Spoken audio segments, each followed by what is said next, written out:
everybody. It's afternoon. Hi. Hi. Well, we're going to go ahead and get started. Good afternoon. Thank you for coming to our Congressman's community conversation. I just want to welcome you all to Michigan City, to our City Hall. And thank you all for coming to express your concerns and hopefully share some good things too.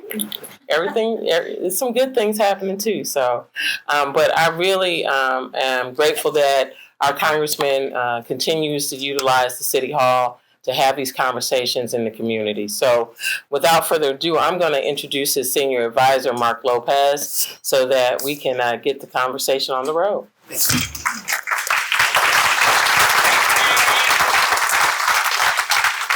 Yes, hello, my name is Mark Lopez. Before we begin, if I could just ask people to please, if you have any electronic devices, remove those to silent or vibrate so as not to prove to be a distraction to those of us in attendance for Frank Mrvan's community conversation held in Michigan City, Indiana.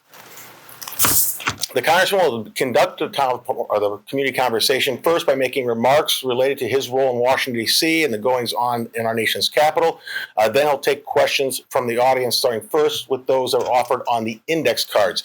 He's asked that I read them to him. I will do my very best, but there is a handful. He will try to get through all of those and then take questions from the audience. We are joined here today by a few local elected officials and like to ask you to acknowledge their attendance here today with us. We're here with Commissioner Steve Hollyfield. Thank you. Jeff Benson from the Beverly Shores Council.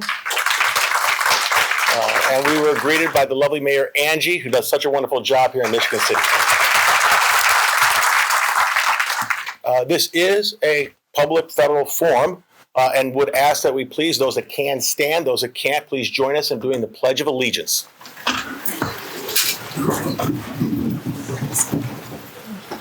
I pledge allegiance to the flag of the United States of America and to the republic for which it stands, one nation, under God, indivisible, with liberty and justice for all.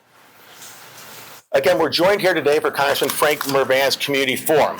He's in his third term in Congress. He serves on the Committee of Appropriations Committee and the Subcommittee of Energy and Water, as well as Subcommittee on Commerce, Justice, and State. He's a member of the Congressional Steel Caucus, amongst other caucuses in Washington, D.C., representing our collective interests. Married to Jane Mrvan, his high school sweetheart, and two lovely daughters. Please join me in welcoming Congressman Frank Mrvan.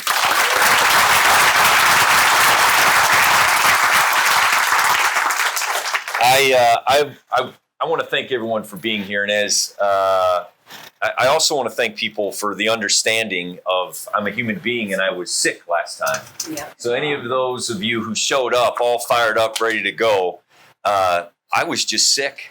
I got the stomach flu and I was knocked down and I tried my best. Even the night before I was at Dunlin Chamber trying to grind through it, got weak-kneed, kind of went down. And couldn't make it. So it just proves that I'm a human being. So I thank you for your understanding. I want to thank Mayor Angie for hosting. I want to thank the other elected officials for being stakeholders and being here. I am your member of Congress, and these are times of chaos, confusion, and also moving forward. I think it's important for me to articulate something. One, I am not a performance artist. You're not going to see me getting hundreds of hits or drawing drama, attention to things that I can't change but have to work with. And so I think it's important for everyone to understand I have a 50-50 district, meaning I must find common ground when I can. And I must have principles that I stand up for. And in order to serve you as a member of Congress, those are my guiding principles in which I have to operate. And so I currently, last 4 years, I was on Veteran Affairs and Education as my committees of jurisdiction. Simply put, that's where I put most of my time. I also delivered on many projects, community-funded projects. So 435 members of Congress go to Washington. They compete for resources to bring back to the district. Examples of what I've done for this area, starting in LaPorte, would be the sewer project. For the first time in many years, millions of dollars of a separation sewer project, which adds capacity. Nothing sexy and romantic about sewer projects, but it allows for economic development of resources, federal resources they didn't have before.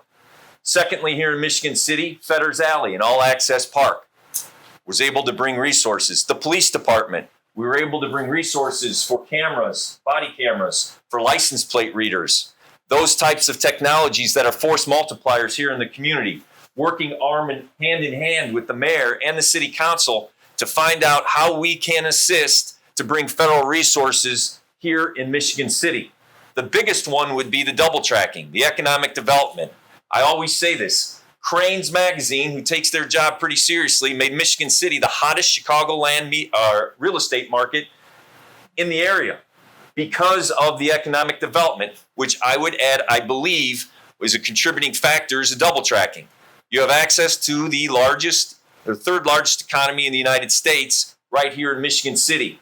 You have almost $500 million of investment in retail, economic development, and in housing coming right here to Michigan City. You have these assets that are allowing you to grow and thrive and for the city to make steps forward to bring in new businesses. So you have lower taxes, a better quality of life. I believe I've played a small role within each one of those. Now, big picture. I'm on the Appropriations Committee. It's important for you to understand that the Appropriations Committee is a select committee, and you only serve on one, and there are subcommittees. Ultimately, where I serve, or where I chose to serve, was first Commerce, Justice, and Science. Well, why is that? There are 12 different subcommittees. I chose that committee first and foremost. I'm co-chair of the Steel Caucus. The steel industry and domestic manufacturing and our national security is dependent upon a strong steel market, a strong steel industry. And in Northwest Indiana, we are the top producing steel region in the nation. The commerce side of the Justice, Commerce, and Science and Appropriations oversees the International Trade Commission. The International Trade Commission is the national enforcement of trade policy. They are the ones that check the ports. They are the ones that check the countries, the bad actors, China, North Korea, which pour in subsidized steel or steel that governments put money into to undermine our market, that they can put a cheaper steel here in Northwest Indiana or in our country to lower the market, and then we're producing less steel and we have less steel workers, and then you have less contractors fixing the steel mills, and it is a domino effect of job loss. So the International Trade Commission funding is dependent upon the appropriations. I want to make sure that that is continued to be funding and that we have the enforcement or the people to enforce our policies to be able to protect our steel industry. The justice side is funding for the FBI, ATF, DEA, and the Department of Justice. As you may have seen, we just had the FBI director in front of us on the justice side. We talked about HIDTA. HIDTA is a drug task force here in Northwest Indiana that protects our community against certain drugs like fentanyl that is trafficked through our crossroads of America. We are one of only 100 agencies throughout the country to have this funding, and I want to make sure we preserve it, and was able to get a commitment from the director that we will continue to do that so that we are having resources to protect us against drug trafficking through our communities. The other aspect of it was making sure that we are protecting and have protections going forward on our international side of domestic terrorism, making sure that we are protecting ourselves against that. So that is the justice side, and bringing things home to the district, making sure that I'm able to fight for and gain funding or guide people for grants, not people, but police departments and fire departments. That's the justice side of things. There are grants for police departments within there that I can now sit at the table and try and bring back to our district. And I'm also, on the science side, it's NASA and NOAA. NOAA is the weather. That is to protect that because there's funds that are being cut on the NOAA side, which is on the weather side, where it is a vital part of our country. Knowing if a hurricane, a tornado, a national disaster is coming our way, that we could be prepared and let people know about it. And then I am on energy and water. And the energy and water side, energy is one of the highest costs that we have in our households. Energy, renewable energies through the infrastructure bill to piece everything together. We had a hydrogen hub, and that hydrogen hub goes through the energy and water department. We also have on water, obviously Lake Michigan and all the waterways that lead into that. So we want to have clean air and clean water. We want to invest, as we did $500 million or $500 billion into the Great Lakes Initiative, making sure that we have clean air, clean water, protect against beach erosion, those types of things. That's my job to deliver on that. Now I'm going to kind of hone things down on currently, right? Currently. I'm only going to use it once, the big, beautiful bill. Then I'm just going to talk about reconciliation. So it was 29 hours, almost 35 hours in the middle of the night. What you need to know about that bill is that will be revealing itself over the next 6 months. It is just past the House. It's going to the Senate. It is not law. And it is going to the Senate, and then will go before the president. So we are in step one of about 4 steps, because it has to come back to the House after it goes through the Senate. Ultimately, what you want to know is where I stood on that bill. I voted a no. And let me tell you why. The bottom line...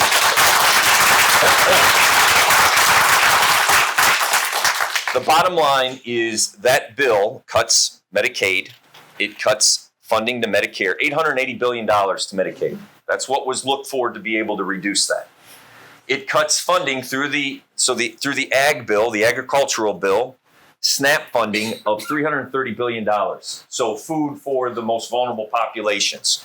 Also, you have to keep in mind, the first district, we are part of Indiana, and the first district has agricultural. It has small farms. I have been endorsed by the Farm Bureau of the state of Indiana because of my willingness to be able to cross party lines to protect the agricultural industry. When it comes to tariffs, when it comes to cutting SNAP, the people who are providing that food is through our agriculture, and that is a direct hit on ag. So not only are you cutting vulnerable people from getting access to healthcare and access to food, but that's not enough, right? It's not enough that they cut $1.7 trillion and they're using that for tax cuts. They have to add to the deficit. Now, some may have short-term memories, but about 9-10 months ago, the deficit was the number one driving force on what we had to fix. This bill adds $5 trillion to the deficit. Simply put, it passes the debt down to our children's children. The same argument they had for an infrastructure bill that put people to work. But in fact, that didn't add to the deficit. The same argument they had for the IRA, the Inflation Reduction Act. Just to remind everyone, that bill, when we talk about affordability, cut insulin to $35. If you receive insulin today, it's $35. I know a family that their type 2 diabetes son used to pay $350 to $600 a month for their diabetes or for their insulin. The Inflation Reduction Act also negotiated 10 drugs on Medicare to be able to bring pricing down. 20 next year, 30 the following year. Why is that important? Because that was what was used for the pay for that bill, right? Pay for, meaning we were contributing to bringing down the deficit. The reconciliation bill adds, again, almost $5 trillion to the deficit, which is hovering right now in the 30s to the 40s.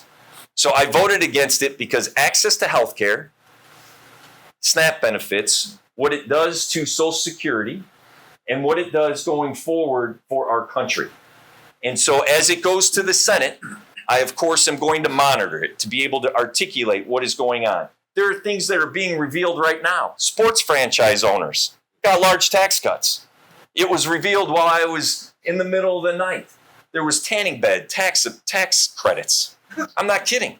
It was revealed that there were parts of that bill that would allow judges or not allow judges to enforce contempt of courts, which basically means plaintiffs would have to pay up front or would be subjected to having the expense of the lawsuit prior to it happening. There were a lot of unintended consequences that were not thought out very well.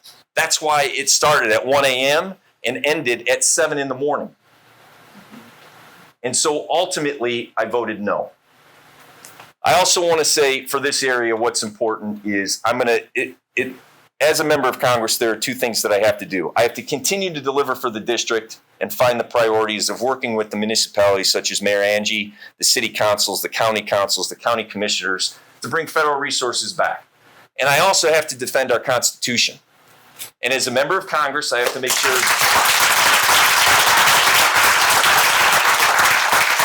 sure because one of the questions is going to be, what are you doing to stop his overreach of power? Guarantee it. So I'm just going to get to that now. Thank you. Winston Churchill, very simply, I'm going to fight him legislatively. I'm going to fight him in the courts. I have signed Atticus briefs, which basically are friends of the court. I have signed on to letters telling him that this is a congressional authority and you are beyond your scope. I have signed on legislation letting him know that this is how I feel along with other members in a bipartisan way. And when it comes to due process, it's just like anything else. Until it happens to you, it's not important. When your due process is denied, it's a tragedy. When someone else's due process, it's a talking point. And we have to understand on what that means. The Constitution means something. I swore an oath. I'm going to continue to fight everywhere I can to articulate it, to use legislative authority, to use the leverage of my office, to use the courts, to make sure that we understand that there are three bodies of government: the executive, the legislative, and the judicial. And they are equal branches of government. And we will do that with every ounce of power that we have. So I'd be happy to answer any questions that you have. Mark is going to read them to me, and then we will, of course, talk about any subject matter that we have time for right after that. Thank you. Some have similar content, but the first question is, can you address the 14 votes you missed in the first quarter of 2025? I did not miss 14 votes in 2025. Well addressed. Okay, the next series of questions all involve the legislation that was recently passed. I'll read them and allow you to answer them after I conclude. How do you amend, derail, stop? Then I'm going to also edit some just for public signing. Stop the individual's beautiful bill. Do you have any updates on funding from SAMHSA, which is the mental health, ICJI, and VOCA? This is a federal pass-through funding supporting Junebrook and drug-free partnerships. Also, what is the reasoning for pregnant women and young children not needing COVID vaccine? What protections against development and plunder are in place for the National Park Service and public lands? What can the judiciary do to enforce its ruling against this administration? Isn't the BBB unconstitutional? How can it be stopped? Does calling our reps really work, especially if they are MAGA? As a representative of a nonprofit who supports children and families, we share the concerns expressed by the National Council of Nonprofits and the Association of Fundraising Professionals. And how will the proposed changes in the big, beautiful bill affect 501c3 organizations and individuals and business tax donations? How will the VA cuts affect services at the Adam Benjamin Outpatient Clinic? Okay, let's stop there, and then because you'll be feeding me. So I'll start with the VA cuts. I took a tour of the Adam Benjamin Center. I served on the Veteran Affairs Committee. I think it's important to understand my commitment to veteran healthcare that I have made and veteran services and veteran service organization over my career.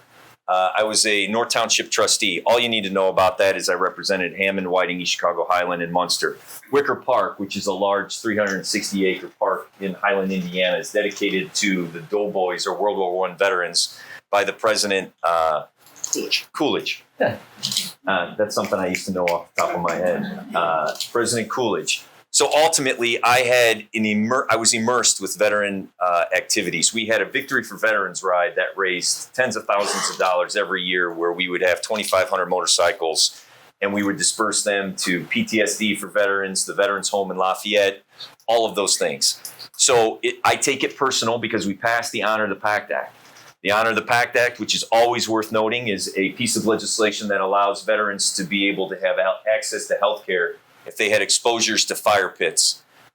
Basically, if an individual served during Iraq and Afghanistan or their boots hit the sand and they had exposures, now it's a presumptive medical benefit. Before, with Vietnam, with Agent Orange, veterans had to prove that it was something that happened to them, that they would get medical benefits. It took decades. The Honor the Pact Act allows for those presumptive healthcare benefits for those who served in Vietnam, those who had that were exposed to radiation, those that were in World War II, and it exemplified, or it allowed more healthcare benefits for the veterans, men and women. And if you are able to get to 100% service-connected disability, then it would cover spouses also.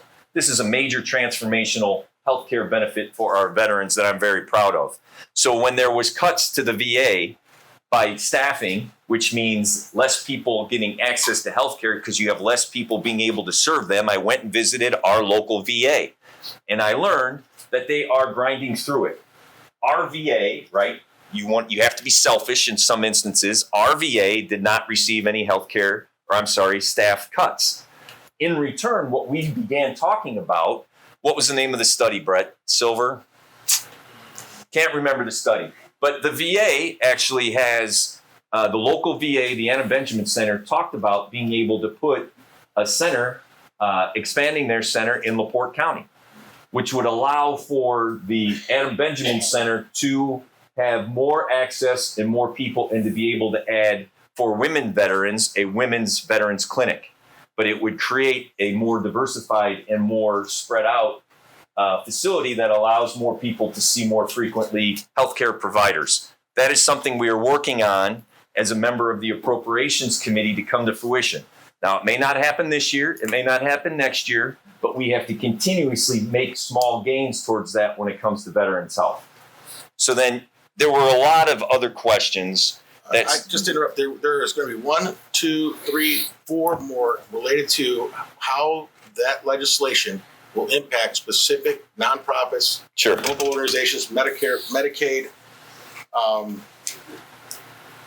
foster children. So they're all along the same line of thought, which is the legislation as proposed in the House, passed the Senate, has impacts on these organizations. What can you do to stop it, or what is the next step forward? Okay. I went on the House floor. I talked about CASA. CASA is tied into all that.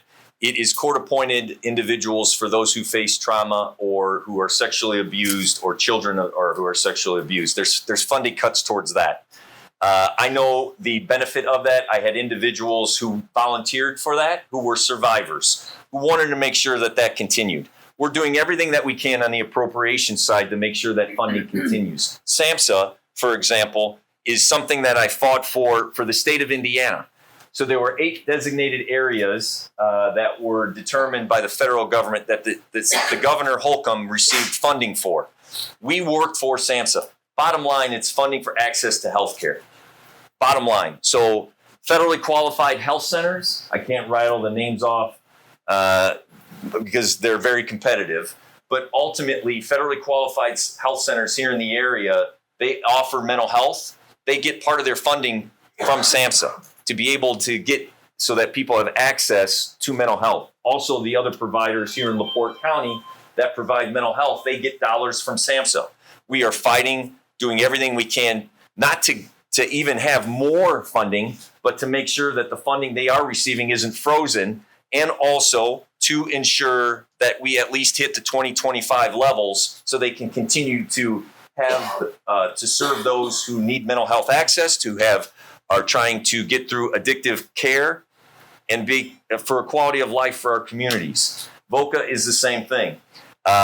Obviously, the bottom line on all of that is all of these cuts, all of these freezes are for one major goal, and not to be a broken record. It's to be able to fund the tax cuts for the most wealthy of our country. One of a Republican senator stated that this is the largest transfer of basic wealth from the most vulnerable populations to the wealthy in the history of the United States. And so I can't impress upon you enough. I loved my job as a township trustee, right? What you need to know about that is we helped people. We found ways to run through walls to allow people to be able to stay in their home, to be able to find access to healthcare, to be able to get medications that they couldn't afford, to be able to do a lot of things that helped people self-sustain themselves, to become self-sufficient. What I mean by that is when you pull the rug out from underneath them in society, it has a trickle-down effect on everyone. So when we talk about cutting access care to people for Medicaid, or in Indiana, that is HIP 2.0, HIP .20, Hoosier Indiana plan. I'll just tell you a couple experiences that are real life when it comes to Hoosier Insurance Plan. The Hoosier Insurance Plan are designed for people. There were layoffs in a tin mill. I was a township trustee. About 60 people came to me and were looking for health insurance because they weren't hired. They were in between being hired. Wow. Probationary. They were probationary workers. Thank you. Virtual hug. They were probationary workers, and ultimately, they didn't have health care access. So we took them to the Indiana Medicaid, and they were able to get, for their children, health insurance. Those families never forgot that. It is a safety net. It is a safety net for our society. If you don't have that, those individuals and those families then go to emergency rooms. And when they go to emergency rooms, the hospitals will take care of them. And there's still going to be costs and expenses to that. So one, you don't have preventative care. Two, you're tripling and quadrupling the cost of any type of effect has on that family. And third, private insurers are going to pick that up. The hospitals are going to pass that cost on somewhere, somehow. And that is the effect of what is going to happen with these cuts to Medicaid, to Medicare. And so ultimately, I want you to know when you walk out these doors, I'm doing everything I can to make sure that we stop this. I'm doing everything I can to be able to communicate, even in a bipartisan way, to the senators on how vitally important this will impact our community and what this means to our society, access to healthcare, access to mental health. Those types of things are worth fighting for, like I mentioned. Those are the things that I become a legislative pit bull about. And I truly mean that. You have to just bite onto something and not let go until you get what you need when it comes to fighting for those that don't have a voice. And that's what I'm going to do. Congressman, you voted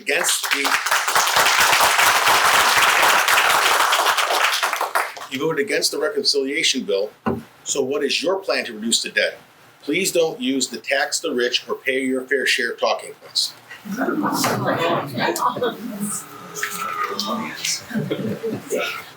It's a great song. I didn't know it came with theme music. Walk on music. I got to be authentic. They're not talking points. They're a reality. And I mean that wholeheartedly. The reality is, and outcomes have shown this. I am all about domestic manufacturing and reshoring manufacturing so that we have a larger tax base so people are making more work and wealth in our area. When it comes to the steel industry, when it comes to single-handedly advocating, sponsoring, co-sponsoring a piece of legislation for research and development that allows our manufacturers to be able to have tax credits so that they can produce products that they could sell. I have advocated for our ag business, our farmers, to be able to create more work and wealth, to make sure that we have an open market. And we haven't talked about tariffs, and I don't want to go down the path, but I'm going to be very specific because I have a lot of nuanced ideas about the tariffs. So the question is, how do we cut the deficit without taxing the most wealthy and the rich? How do you reduce the debt? Right, which is ironic because the current legislation increases the debt. So, first of all, we don't pass this legislation. Yes. So that won't increase to the deficit. Secondly, we continue to be able to add economic development and work and wealth to our country. Third, I'm all about proficiencies within our government, right? We have to be proficient. You want to be proficient in your home. You want to have efficiencies in your home. We need to do that governmentally. Thirdly, I think that to increase revenue within our country, so you're being efficient, you have to look at all things on the table. If you're proficient in efficiency and you're making cuts, then you also have to be able to raise revenue. And I believe that those top performers in the 1% and major corporations, which are making billions of dollars in record profits, need to be looked at. So I rephrased it a different way.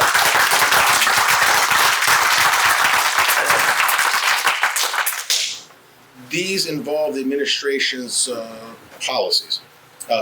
There's 5. How can we as individuals best protect and maintain our country's democracy when the right is so extreme and false? Can Congress take any action on Trump's sale of pardons? What specifically are Dems doing to resist or steer this administration? Your thoughts on Trump's recent pardons? Why has Congress abdicated their responsibility as a co-equal branch of government to rein in the president's executive branch, i.e. the naked grift, illegal firings, calling everything an emergency that the executive is making up for unchecked power? So as I mentioned early on, I think the overall theme of the overreach, the constitutionality, and the authoritarian view of his power and where he's going. The courts are reeling him back in. In our country, we obviously have the judicial, the legislative, and the presidential, the executive branch. The question specifically what I am doing, that's what I opened up with. But make no mistake that I understand they're trying to literally by design centralize power and take away legislative authority. A win today was the International Trade Court. The International Trade Court said he doesn't have the authority to do the tariffs. So I don't want to pull the rug out from underneath what he's doing because this is a good segue. I believe in the tariffs that we have, Section 232, that protects the steel industry. I have advocated for that from the very beginning. The first Trump administration placed those in, and I advocated with President Biden, even on the State of the Union when I was able to meet him, how important Section 232 is to our region economy, to our national security. Bottom line, what Section 232 says is it's because of a national security issue because we make boats and tanks and planes with steel. And we learned what we had to learn through the pandemic about supply chains, how important it is to domestically manufacture here in the United States, that those supply chains cannot be disrupted. That Section 232 is something, if China is absolutely subsidizing, or to make an example, for their steel mill, paying for the energy or paying for the labor, then their product, it's an unlevel playing field when we produce a ton of steel and they produce a ton of steel and it goes out into the market. We can't compete. That's why I offered up level the playing field legislation.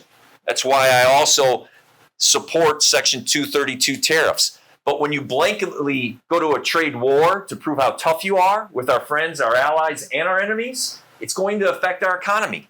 And the uncertainty that created throughout the global economy is telling by the stock market. It's telling by how it affected the dollar.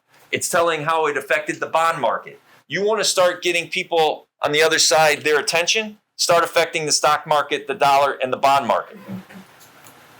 And so it is back, absolutely. But it also is back because of pulling back on those tariffs. And it also today has increased because of the court ruling. So coming back to that court says Congress has the authority for the tariffs. So now you have to work together. The executive and the congressional branch have to work together in order to find solutions. And so with a closely divided Congress, with only 4 to 5 votes in the House of Representatives, that may create opportunities for a more sensible certain path going forward.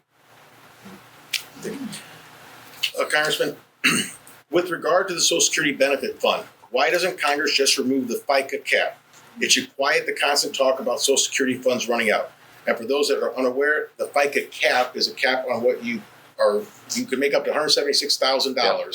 And anything above that does not pay into Social Security. Just to clarify what FICA is for everyone in the room. Yep, absolutely. There's a piece of legislation, a bipartisan piece of legislation by Congressman Larson that I am going to get on that absolutely does that. So in the reconciliation bill, there is a tax credit for Social Security that makes it appear as if it is a tax cut for those who have Social Security. It's a very minimal amount of people that it'll be applicable to. But the solvency is the second half of that question. As baby boomers are now on Social Security, 2036, 2038, it will no longer be solvent. So you have to find a solution. And those individuals, once you hit that cap of 176, they no longer pay into that system.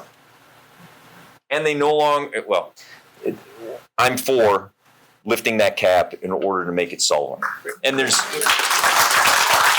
I almost went down the path, but I think it's relevant. Also on capital gains, there's caps. So on capital gains, when you reach a certain income level, you're not taxed on that for Social Security, and that is something that I stand for also. 2 questions related to freedoms. What are you doing to resist the attack on our freedom of speech? And will the president be able to cancel or not delay elections? To the second question, no. Constitutionally, he cannot. Freedom of speech. Again, his authoritarian approach towards government. So we have to look at the universities when we talk about freedom of speech and what's going on there. Ultimately, what I want to say is I don't agree with his approach. I don't agree with his approach that you either say what I believe or you'll be punished.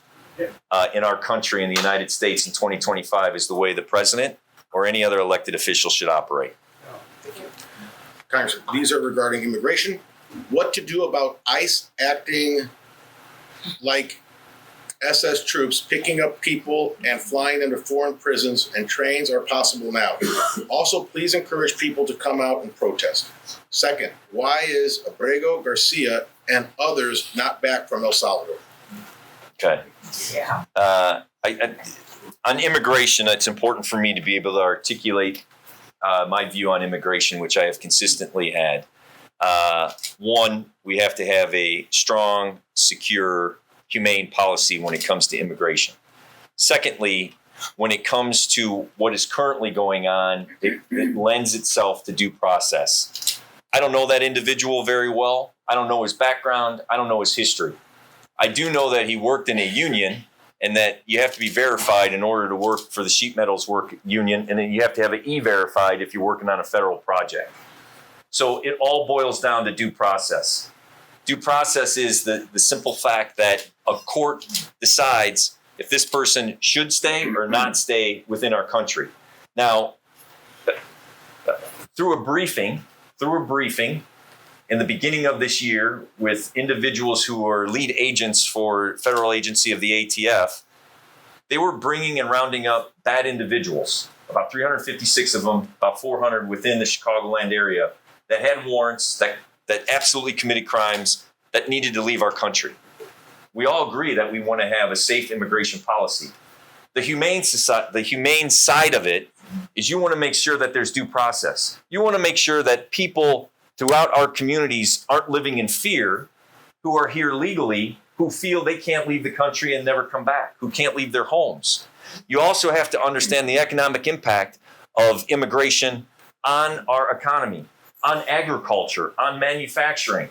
My grandfather came over from Czechoslovakia, worked at Inland Steel for 53 years, ended up in the harbor in East Chicago. Greatest country in the world. We can't lose sight of that. But elections, right? People spoke. Immigration is one of the top issues. So we have to have a policy. Last year, there was a bipartisan Senate bill. Senator Nelson? Langford. Senator Langford, who lives in the same building with me. 30 years. Senator Langford had a bipartisan piece of legislation. It addressed making sure that we have the resources for the border when it comes to Border Patrol. It was supported by the Border Patrol agents, which they don't come out and say we're for many things. It gave technology to provide support for our ports, where data has shown in briefings that I have had is most of the fentanyl and illegal drugs are coming over into our ports. It also allowed for more judges so that due process for people seeking asylum would be increased. And that whole bill, that was a bipartisan bill that was asked for, then received by the Speaker. Then the current administration said, no, we don't want that. And you still aren't going to have, if you are tired of a pendulum swinging, you pass legislation. Any plans to bring that back? Sorry. No, that's all right. I do not know, but I will ask. And so the strong, secure, humane is the guiding post of my belief when it comes to immigration. And we must, as the Senate and the House, pass a piece of legislation that addresses this for long term. It's been decades and decades and decades. You may have answered this earlier by extending a different question, but how have Trump's tariffs affected businesses in Northwest Indiana? It's the uncertainty. The uncertainty is creating lack of investment because people don't know what their costs are going to be or their expenditures. And that uncertainty, not only in Northwest Indiana, it has affected the global economy. One of my concerns here locally on projects is the reconciliation bill, or the BBB, or whatever you want to call it. They withdrew tax credits for different projects that are here in Northwest Indiana, and they timed them out towards the end of the year. No industry, they're looking for that for 10, 15 years. They're looking for certainty. And if you yin and yang them, they're not going to invest. So what impacts? Riverdale? Is that Illinois? Yes. Riverdale, Cleveland Cliffs, Riverdale. So the auto industry, because they were uncertain about what was going on with the tariffs, Ford slowed up. Cleveland Cliffs and Riverdale specialized in steel for the auto industry. They closed. They idled. 300 people lost their jobs, created by the uncertainty of the economy. Now, there are other things that go into that factor, but that was a contributing factor. And so if we can create certainty, and if we know what the global economic market is, what things are going to cost, not changing day by day or mood by mood or who's angered who, then we will create an economy here in the United States, hopefully manufacturing as much as we possibly can here in the United States going forward. You have 4 questions regarding historians like Heather Cox Richardson and Timothy Snyder have commented we have until September to save our democracy. Your response? I believe all primaries should be open to all registered voters. For example, I should be able to access all candidates across party lines in a primary so that I can vote for my choice of that best candidate. New to LaPorte County, so how do I get involved? I come from a very active Tippecanoe County. Up here, there seems to be a very little opportunity. Bottom line, how do we stop MAGA and the Trump regime? What are my best options to affect positive democratic change in Indiana and DC?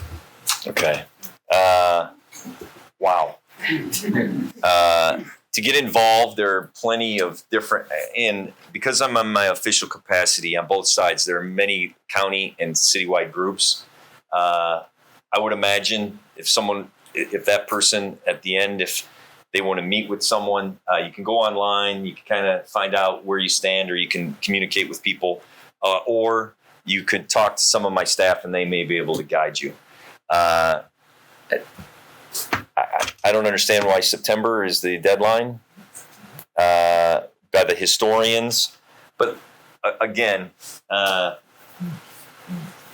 don't know what I was listening to, but I was doing tasks in my backyard this last weekend. And someone asked them, if you could sit down and have a cup of coffee with someone, who would it be and why? And this individual snapped back, Abraham Lincoln. Because he would laugh when you would say, this is the worst the country's ever been, or this is the most divided country that you have ever seen. I say that only in regards to what does not get press is there are bipartisan efforts of people coming together for the greater good of our country. I'm on appropriations, that committee. Every year you have to have a bill. I am on it 6 months. Right under 6 months. But I have recognized when it comes to energy, both sides coming together to understanding how vitally important it is to look at renewable energy. Part of that energy side is nuclear energy and what that means and the proposals. The state of Indiana just set the table for nuclear energy in Indiana. So I'm trying to learn as much as I possibly can because I'm trying to read the tea leaves of what's going to be going on in the future and what we can and cannot accept when it comes to renewable energies such as nuclear. So what I mean by all of that is that to those of you who feel that the country may end in September, I ask you to have hope where there may not be hope. And you are having a normal response to an abnormal kind of way of governing. So know that you are not alone. But that going forward as a country, and I mean this wholeheartedly, and I said this after January 6th, if I, as your member of Congress, can find ways to, I was going to use the term exploit, if I can find common ground and articulate that, and work with the United States senators, such as we did as the CHIP Act, to work with Senator Banks as we did with our concern over Nippon buying U.S. steel. All of those things are necessary, but it never, ever, ever gets news when we work together in order to do that. To those, I mean this wholeheartedly. Going back in history as a member of Congress, I've been there 6 years. It's like you blink your eyes 6 times. But if you remember when they replaced the Speaker of the House, we were halted for almost 40 days, sitting there vote after vote after vote, no committee hearings, nothing getting done. And then and it's the majority's responsibility to elect the Speaker. If you're in the minority, you're not going to agree with it. Let them fight it out. It's their job. They came up with Speaker Johnson. Then all of a sudden, Speaker Johnson did something that, lack of a better term, the Freedom Caucus didn't like. They brought up a proposal to get rid of him. It was like 4 weeks into it. And I voted to table that. I voted with the Republicans to table that so that we wouldn't have another vacancy, a void of government, and we wouldn't sit around for another 6 weeks. That doesn't get news. That's not anything I'm going to talk about. But the fact of the matter is, there are people in Congress that believe that our country is the greatest country in the world and will work to find common ground, but have their absolute principles that they will fight on every front for when it comes to working men and women, when it comes to healthcare to access, when it comes to due process, when it comes to constitutional authority, when it comes to authoritarian regimes being identified and talked about, and doing everything that we possibly can legally to prevent it. Congressman, this is regarding, again, budget cuts in the reconciliation bill. How will you defend the public's right to nonpartisan educational media, PBS, NPR, and defend journalists in general? Trump has frequently mocked journalists, yelled fake news, and called one journalist an enemy of the state. So what can you do, in short, what can you do to defend the federal government's investment in public and news media? I have a seat at the table on appropriations. And what I can do is use that, the leverage of my one of 50 members who decide the priorities of where we spend the money to making sure there's a good return on investment. PBS and NPR absolutely have a role in our community as far as telling the story. And I believe NPR is a pretty trusted news source. Every morning I try and listen to it. I don't get biased out of that. And so ultimately, I will use the leverage of my office of being on the appropriations committee to make sure it receives the proper funding. And I believe, if I'm not mistaken, both agencies are in the middle of lawsuits to find out the authority that the president has to be able to do that. Again, big picture, right? Let's talk big picture. Congress passes a piece of legislation, such as last year's budget bill. The president signs it into law. What authority does the new president have to say that funding doesn't exist? And it's the power of the purse. It's the constitutional authority that we have to constantly keep battling for and draw back or allow us that authority or make sure that we have that authority. And there's always one jokester in every audience that did not sign their name. Who is worse for U.S., Indiana, Trump or Biden? Braun. Trump or Braun? I apologize. Oh, you're a Freudian slip I don't know. You're the Trump or Braun? Thanks. What all I have to say is what I've reiterated. I have a 50-50 district where in some instances I have to be able to work for common ground. But again, let's go back to the reality, right?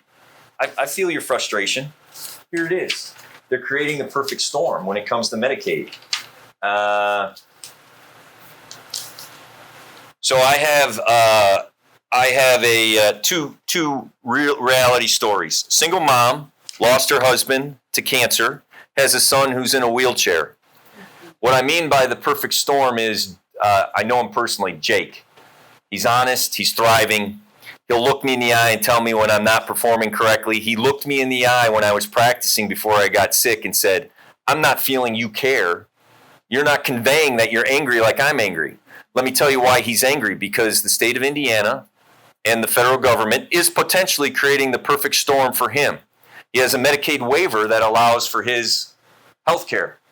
He has a Medicaid waiver in the high school that he goes to that allows him to receive additional access to care, meaning someone goes with him, helps him get what he needs to do with his books, or gives him an opportunity for an education. When it comes to Social Security cuts, if they're going to cut Social Security, they're looking at he's a dependent because his father passed away, he receives a small stipend. He looked at me and said, this is a perfect storm for me. So when it comes to state and federal government cutting access to health care, access to education, and a stipend that pays for this individual's way of life, then I don't know who's worse. But all I can do as a member of Congress is hold on to that story, go back to Washington, D.C., and fight for it every day. Now, how do you define fight for it? Legislatively, articulating it, making sure people understand what is at risk. Because we get so accustomed to understanding, oh, big, beautiful bill. Oh, what does that mean? There are lives at the other end of that. There are human beings that are going to suffer. There are veterans that may not have Medicaid. There are seniors that aren't going to get SNAP or food. Meals on Wheels are going to be cut funding. Research for cancer, research for Alzheimer's. Indiana University is the lead in the country on Alzheimer's research. First thing that was done was $400 million was frozen. The investment, return on investment, was billions of dollars for the research that Indiana University did. The return on investment when it came to innovation for new medications in the marketplace was 3 times more because of the research they did with Alzheimer's. The whole ecosystem, if I can add that together, people who have to quit work because they're taking care of someone with Alzheimer's, or the progression moving faster than if it was slowed down with medication, there's an economic impact to that. There is health to the family. So those are things that I have to consider. So to the question of who is worse, that matters not to me. The perfect storm governmentally that they are creating matters to me. There are no more questions. I have a question. Yes, sir. Yes, and you read part of it about Abreu Garcia. Not so much about him, but I feel like the Justice Department is thumbing their nose at the court, and they're just sitting there. And that's what frustrates me, because it can get to the courts. They can say, that they should release him, they should get him, and then nothing happens. I mean, who has, what can they do about that? I mean, and it's so frustrating. Right. To see that. And I agree with you with that frustration. And I know you expect me to say that, right? So then the court came out, the federal judge came out and said, return him. He didn't get returned. Then they flipped it over to the Venezuelan president, which, well. Yeah, we know about that. So ultimately, again, what I'm asking you to believe in is the federal court system. That judge isn't going to stop, and it's going to end up in the Supreme Court. Your question is, the Justice Department is angling towards the authoritarian approach towards governing, and ultimately we need to stop that. Yes. So We help. this is self-serving, but it's a reality. The other mechanism that puts a checks and balance system in place is a majority in the U.S. House of Representatives having a tool such as oversight to be able to look at things like that and to be able to use the leverage of Congress to do that. So what I'm saying is a checks and balance system within our executive and legislative branch would be beneficial to checking that type of authoritarian action. But in the meantime, when they keep ignoring. Right. In the meantime, we have to depend upon the court and the Supreme Court and the rule of law.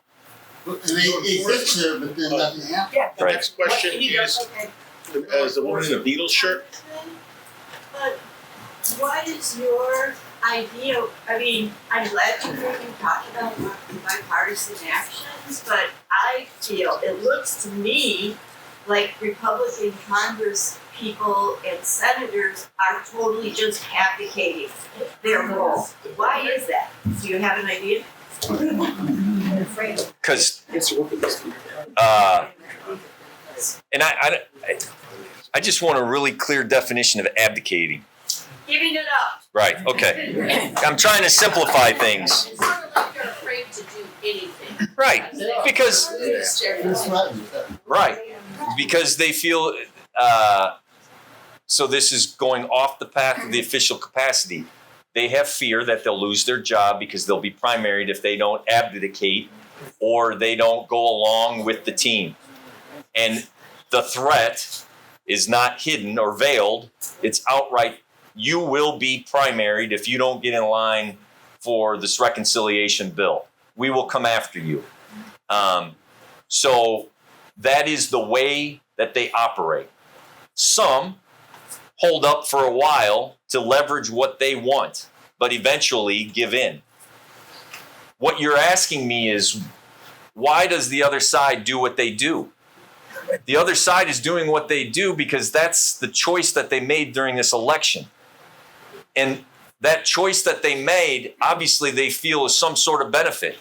The irony is that urban individuals who are going to get their Medicaid cut, there are millions out of that 14 million are in Republican districts. Oh, yeah. People who are on SNAP are in those districts.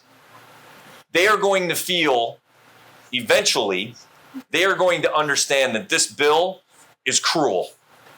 And the cruelty, if you want to drive people to the polls, be cruel about access to health care and access to food.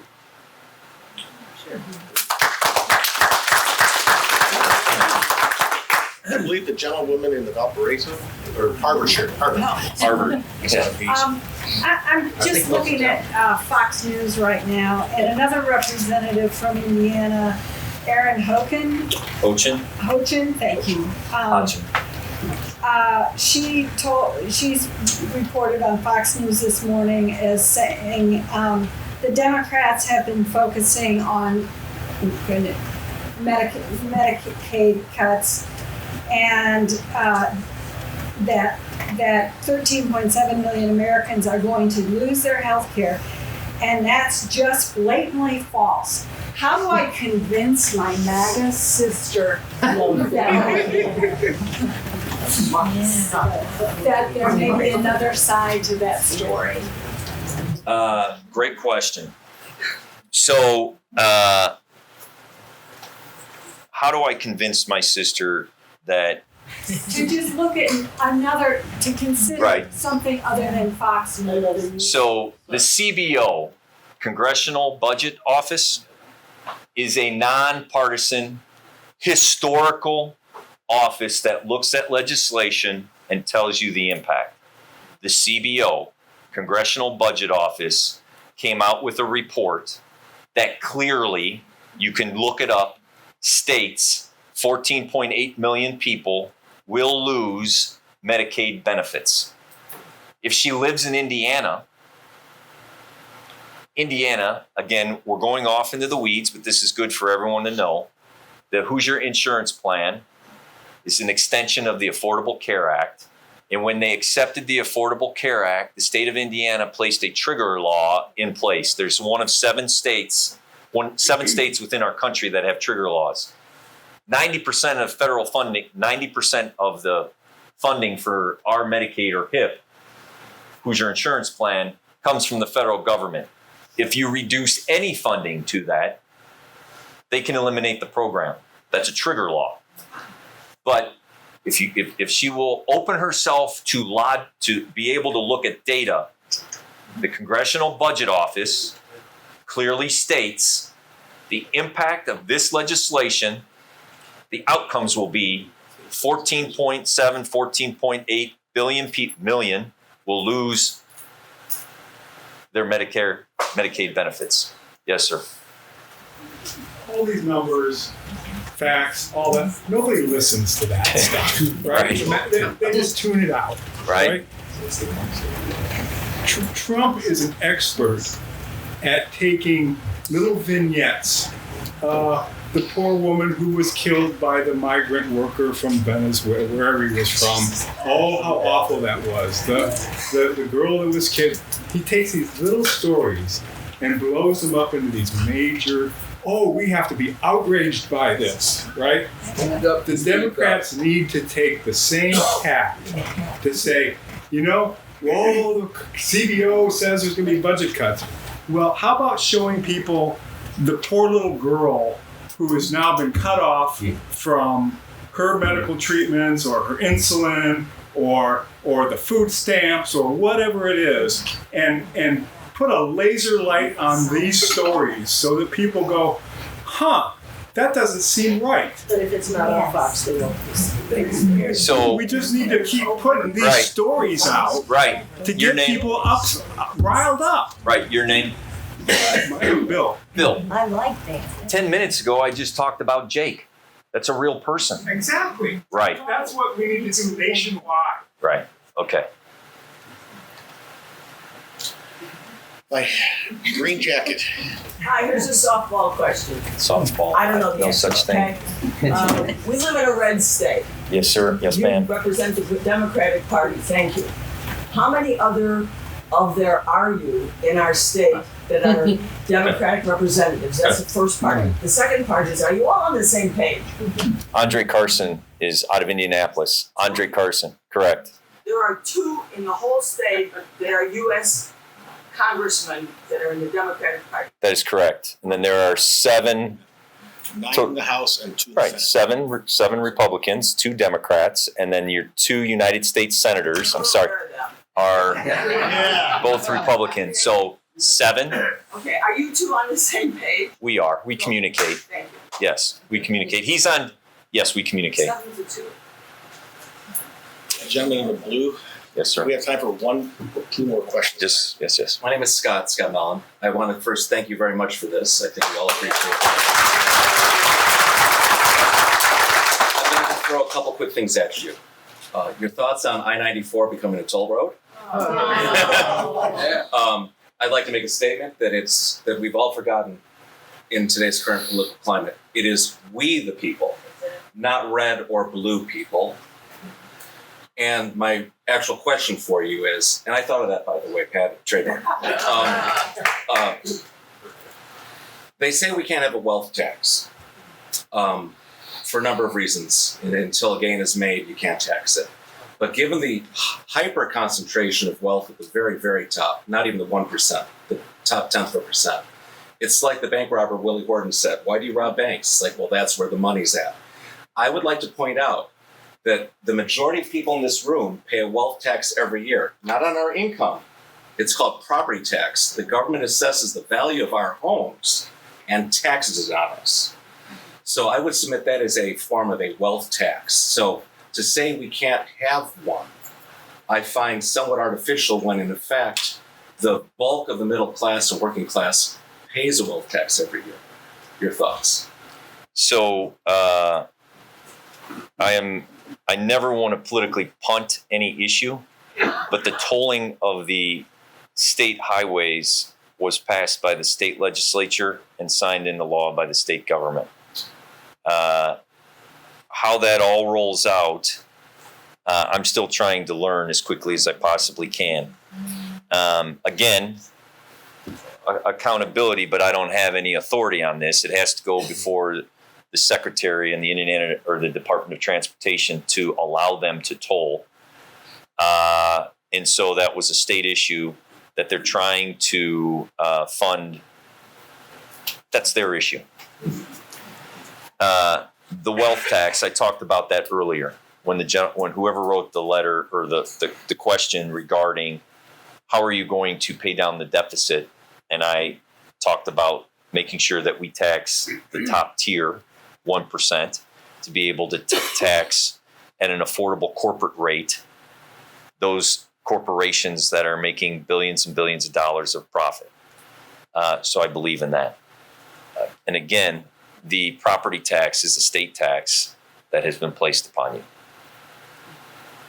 Yes. I have a question about the SAVE Act, about voting. Specifically, you have to produce a birth certificate. I'm married. I'm quote unquote not a citizen. I had to go through this to get my real ID. I bring my birth certificate, which has my maiden name, but I'm also married, which those two things don't match. So is that, and that's a gray area. I've been trying to figure out how this is going to negatively affect a whole bunch of married women. You're correct. Do we get passports? Which is something that I did ahead of time. But Right. I voted against. I voted against SAVE Act specifically about this cause. So it was a voter oppressor to married women. It was a voter oppressor to those who were serving in the military overseas. And you are absolutely correct. At that time, they gave us statistics of the number of individuals who had passports. Let's just say a third of the country has passports, where 70% do not. And it is very challenging to be able to recover or to find your birth certificate from the city or the county that you were born in order to retract that. I voted against it because that bill, by design, they call it the SAVE Act, but it's a voter oppressor bill. right. And I am adamantly against it. So what do what do we do? I am divorced. Marriage. My passport and my birth certificate are in my maiden name.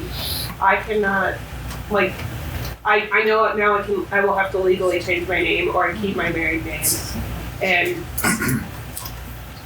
Right. With those specific details, if you contact my office, Brett is right here. He's my district director, or any of the staff. We'll get you, what you need to do and what will be the process going forward. I was adamantly against it. Yes. One last question. I'm Kathy Murray. I live in the town of Pines. In Pines, we have the issue with the coal combustion waste. And I wasn't going to bring it up today, but I just got an email because we're in the process of trying to get a TAP grant, as they have been going through our neighborhood retesting everything. Right. And I applied at the end of March for it. Mm-hmm. This is end of May. I just received this email just now. This is what is happening in our country with the cuts. Just said they found out the site attorney, this is from the EPA, is retiring in June. There's a huge push for EPA staff to take part in deferred resignation program. Says the agency is losing close to 3,000 people in the next 2 weeks. Out of a current 15,000, each site is going to be impacted. Please be patient with us as the site gets reassigned to another attorney. So in the meantime, they're testing everything in our community, and our community group, People in Need of Environmental Safety, have no way to monitor that because we can't get the TAP grant from them because they don't have anybody to go through it. That also, I would like you to talk to someone in my staff. Is Liz here? No. Someone in my staff will get your name and number to help. So big picture, right? Big picture. The elimination of big government is a goal. And that means they're going to eliminate people that administer things so there's less government. Social Security is a fine example. They let go 7,000 people in Social Security, closed offices across the country. I'm of the belief that people want to talk to someone that's a human being, not press 1, not press 2, not press 3. Social Security disability, if you ever apply, 15 years as a township trustee, you're going to get denied. Undoubtedly, 99% of the time you're denied, and then you have to appeal. And then once you get the appeal, then they'll back support you with what you lost. The bottom line with that is the game plan. So environmentally, I want you to have clean water. So we will do everything I can to leverage my office. Of course, this is a one-on-one issue that you have, but big picture, Obviously, again, when I opened up, should we have some form of proficiencies in the federal government? Yes. Should we purposefully be fulfilling the goal of making government so small that it can't accomplish its goals? Therefore, if we fund it less, we can accomplish giving tax cuts to those more wealthy and more powerful. That is what is by design going on. So ultimately, as a member of Congress, I will find a balance in that. The proficiencies, the funding for clean air, clean water, and what we're doing. So in closing, I just want to say I thank you for your grace and understanding. Last time I didn't feel well. I want to thank you for being a stakeholder. This really does make me a better member of Congress and allows me to go back to communicate what is important to you. And we talked about due process. We talked about the authoritarian approach, the Constitution. We talked about how important it is that people have access to health care, access to mental health. All of those things are vitally important. Veteran care, economic development, police protection, immigration. Those are things that I understand. And as a member of Congress, as I opened up with, you're not going to get a performance artist from me. But what you are going to get someone is that will fight doggedly to make sure we preserve our country, preserve our rights, and make sure the most vulnerable populations aren't cruelly treated in the United States of America. And I thank you very much.